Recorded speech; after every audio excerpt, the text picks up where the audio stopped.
Dana tasana dana ado di sauna ina kapti bane ba ko do mai hona tauri ji yung lakna na sana re macha ma pa se tauri yung lakna na sana ye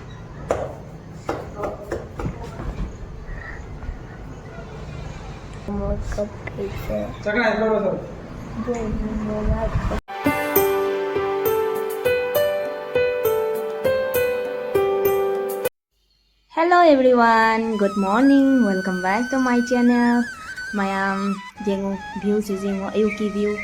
ado hajise ayuki pung manga tare abako ado ay hauji hawalaga mapan gi view ni mayam jenga laini ado aina hauji pung manga se sugam ngan hawali se kari gino haibada aigi no pa hauji ma thabak chatai tawri duty chatai tawni ko pung manga pung taruk te gi duty ni abako ma hauji loisali aina sida phammaga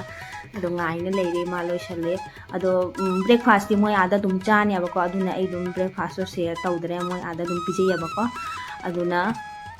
ado sesiga mat loisali kanna aise phammaga ngai lei aduga mayam asina ma aingonda namna puthore ne abako mapan se dang hak tho usi ngha walking chatlu doctor na haya abako walking chatlu aina ado ma aingonda nampuna ayok ji puthor ma matang hitang magi duty matang watle do ngha walking chau sila waina puthore iba sat siga puthoga aingonda tawri jeng walking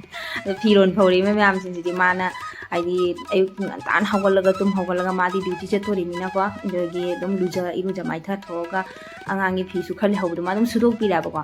adum magi phi tu su ma dum sujaraga dum tawe aidi ma dum mana ne lujara banya ma dum magi bi dum phi dum sujai ba ko ado aidi haibani da ai dum ai sujage thamoy ado ma dum jate adum ma sujai ado sini mayam ai hojik mapan da hojik de thokla ga ma waki chalini chengwa je nampuda ma ngonda wak tawhalli mi chalu aina ado walking to budi phai ayukta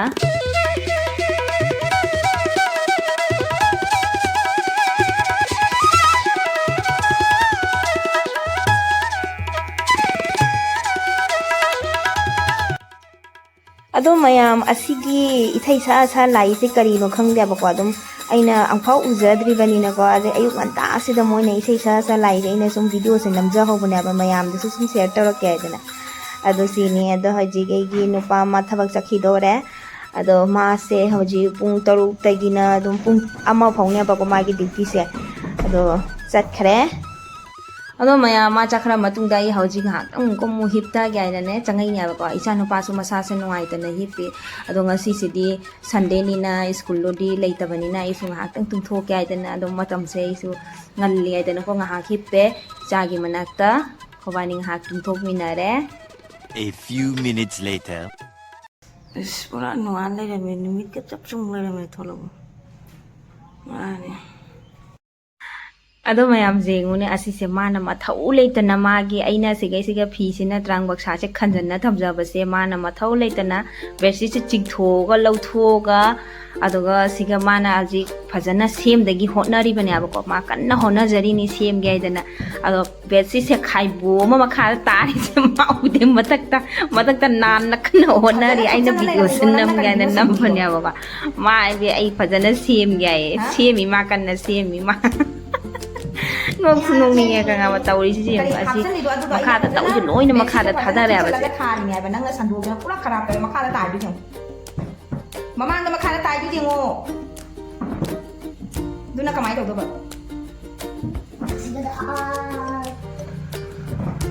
ai mai tharam de ha ba da ai na thupna tharam ni nang lo thoi cha si u ta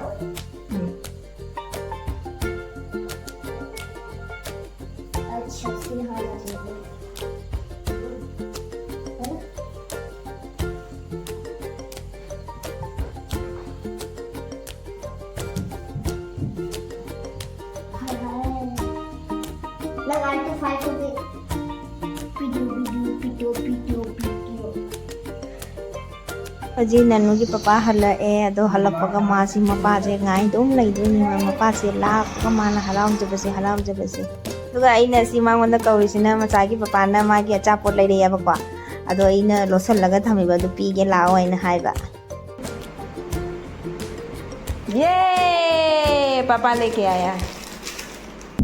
aduga mayam asi sina hauji nungdin waram dai siga aina je pung undin gi pung mari makhai manga pone dai tare ba ko ado aina mapan da phama kappi nya ba se mapa macha kan na khirki degi tawraga moi sina mobile ni na kan na video se namna lai ramai wani da ꯀꯩꯒꯤ ꯀꯞꯄꯤꯅꯣ ꯍꯥꯏꯗꯨꯒ ꯑꯩꯅ ꯃꯉꯣꯟꯗ ꯍꯥꯏꯕꯅꯦꯕ ꯉꯁꯤꯗꯤ ꯁꯟꯗꯦꯅꯤ ꯆꯠꯂꯨꯁꯤ ꯂꯥꯎ ꯃꯄꯥꯟꯗ ꯀꯣꯏꯔꯨꯁꯦꯅ ꯍꯥꯏꯕ ꯃꯣꯏ ꯑꯅꯤꯁꯤꯅ ꯇꯨꯝꯅ ꯁꯨꯝ ꯂꯩꯔꯤꯕ ꯊꯧ ꯁꯥꯗꯅ ꯇꯥꯁꯟꯅꯗꯅ ꯑꯗꯨꯗꯤ ꯁꯥꯎꯅ ꯑꯩꯅ ꯀꯞꯄꯤꯕꯅꯦꯕꯀꯣ ꯑꯗꯣ ꯃꯥ ꯑꯩꯉꯣꯟꯗ ꯇꯧꯔꯤꯁꯤꯁꯦ ꯑꯃꯨꯛ ꯂꯛꯅꯅ ꯁꯥꯟꯅꯔꯤꯕ ꯃꯆꯥ ꯃꯄꯥꯁꯦ ꯇꯧꯔꯤꯁꯦ ꯑꯃꯨꯛ ꯂꯛꯅꯅ ꯁꯥꯟꯅꯩ ꯑꯩꯉꯣꯟꯗ कोई काम नहीं है इसका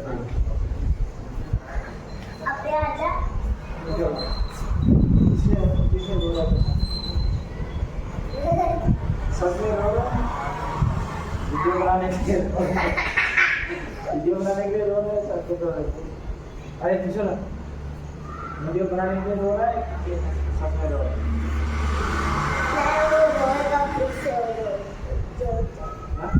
और ज्यादा रो रहा है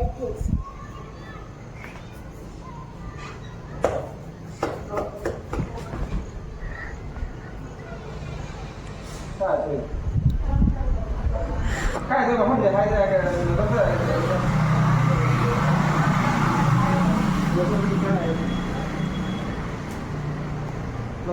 चलो जेंगो मामा का पिज़्ज़ा चकना है चलो जेंगो मामा का वीडियो बना रही मामा नंगी वीडियो बना रही चट करने आती जान न लाओ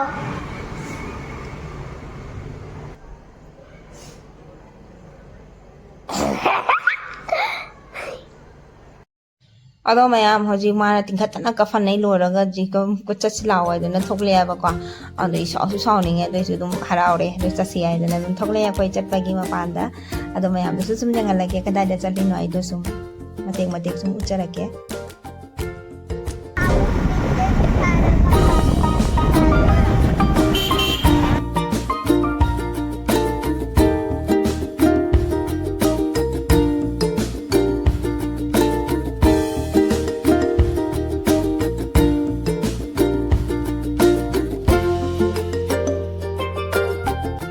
ꯑꯗꯣ ꯃꯌꯥꯝ ꯑꯩꯈꯣꯏ ꯍꯧꯖꯤꯛ ꯕꯖꯥꯔ ꯌꯧꯔꯦ ꯑꯗꯣ ꯕꯖꯥꯔ ꯌꯧꯔꯦ ꯆꯣꯏꯒꯤ ꯁꯤꯁꯦ ꯏꯆꯥ ꯅꯨꯄꯥꯁꯤꯅ ꯉꯪꯉꯤꯕ ꯁꯥꯟꯅꯄꯣꯠ ꯂꯩꯔꯤꯁꯦ ꯂꯩꯒꯦ ꯄꯄꯥ ꯆꯠꯁꯤ ꯂꯥꯎ ꯍꯥꯏꯗꯅ ꯑꯉꯥꯡꯅꯤꯅ ꯁꯥꯟꯅꯄꯣꯠ ꯎꯕ ꯌꯥꯗꯦ ꯑꯗꯨꯝ ꯆꯪꯗꯒꯤ ꯍꯣꯠꯅꯩ ꯂꯧꯁꯤ ꯍꯥꯏꯗꯅ ꯑꯗꯣ ꯆꯩꯁꯤꯒ ꯕꯖꯥꯔ ꯌꯧꯔꯦ ꯑꯗꯣ ꯑꯗꯨꯝ ꯌꯦꯡꯁꯤ ꯀꯩꯀꯩ ꯂꯧꯕ ꯌꯥꯕ ꯑꯗꯨꯝ ꯌꯦꯡꯒꯅꯤ ꯀꯥꯏꯗꯅꯣ ꯀꯩꯅꯣꯝ ꯍꯥꯏꯌꯣ ꯑꯩꯗꯣ और आपको भी रांगा खिलौना उगरे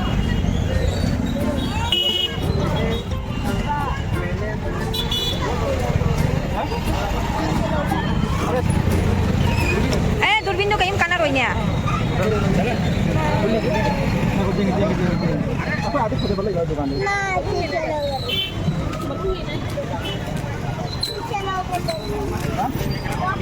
ꯑꯗꯨꯒ ꯃꯌꯥꯝ ꯑꯩꯈꯣꯏ ꯃꯥꯒꯤ ꯁꯅꯥ ꯃꯆꯥꯒꯤ ꯈꯤꯂꯣꯅꯥꯗꯣ ꯑꯗꯨꯗꯣ ꯁꯥꯟꯅꯕꯗꯣ ꯑꯗꯨ ꯂꯧꯔꯛꯇ꯭ꯔꯦꯕꯀꯣ ꯕ꯭ꯂꯣꯛ ꯑꯣꯏꯅ ꯑꯗꯨꯝ ꯍꯥꯏꯗꯤ ꯕ꯭ꯂꯣꯛ ꯑꯉꯥꯡꯁꯤꯡꯒꯤ ꯁꯥꯟꯅꯅꯕ ꯂꯩꯕꯗꯣ ꯑꯗꯨ ꯑꯣꯏꯅ ꯑꯗꯨꯝ ꯂꯧꯔꯛꯑꯦ ꯍꯧꯖꯤꯛꯁꯦ ꯁꯤꯒ ꯑꯗꯨꯝ ꯆꯥꯕꯒꯤ ꯆꯪꯉꯛꯑꯦ ꯄꯣꯠꯆꯩ ꯈꯔꯁꯨ ꯑꯗꯨꯝ ꯈꯔ ꯂꯧꯔꯦ ꯑꯗꯣ ꯂꯧꯕꯗꯨꯗꯤ ꯑꯗꯨꯝ ꯃꯌꯥꯝ ꯆꯧꯔꯒ ꯌꯦꯡꯍꯜꯂꯛꯑꯒꯦ ꯑꯗꯣ ꯁꯤꯒ ꯑꯍꯥꯟꯕꯗꯗꯤ ꯃꯣꯃꯣ ꯆꯥꯈ꯭ꯔꯦꯕꯀꯣ ꯃꯣꯃꯣ ꯆꯥꯔ ꯂꯣꯏꯔ ꯃꯇꯨꯡꯗ ꯃꯟꯆꯨꯔꯤꯌꯟꯁꯦ ꯄꯨꯔꯛꯄꯅꯦꯕ ꯃꯟꯆꯨꯔꯤꯌꯟꯁꯦ ꯑꯃꯨꯛ ꯑꯣꯔꯗꯔ ꯇꯧꯔꯦ ꯑꯗꯣ ꯃꯟꯆꯨꯔꯤꯌꯟꯁꯦ ꯑꯁꯤ ꯑꯃꯨꯛ ꯆꯥꯖꯔꯛꯑꯒꯦ ꯑꯗꯣ ꯁꯥꯏ ꯍꯥꯏꯗꯅ ꯁꯤꯁꯦ ꯃꯆꯥꯒꯤ ꯄꯄꯥꯅ ꯑꯩꯗꯤ ꯏꯪꯍꯟꯕ ꯍꯣꯠꯅꯔꯤꯅꯦꯕꯀꯣ क्यों बताओ ना क्यों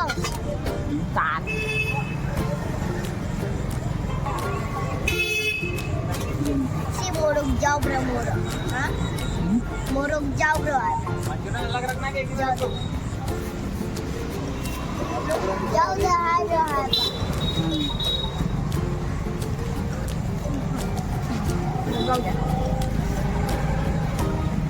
aku ingin gini nggak pun A few inches later. Koi zum dore. Do mayam da adi dum kai porak bodo su dum jenghange. Posai pudi kisum la rekte da. Sum koi boy na thau ban. Pau asina angangi sana pot blog asina ketchup sima pula adagi asisina motor pore thao pore asitanida. Adagi ko morok pula sini. Jelly kada. कौन सा colour खाएगा ये वाला खा कोई अजी अगर क्या चापो जेने ला जानी ना से ये वाला नहीं फिर मैं याम दी लो रे ऑरेंज कलर बोल रहा हूँ मारी जेली अभी को कौन सा दे दूँ Ito yung kamay ko. Ang pakalan siya.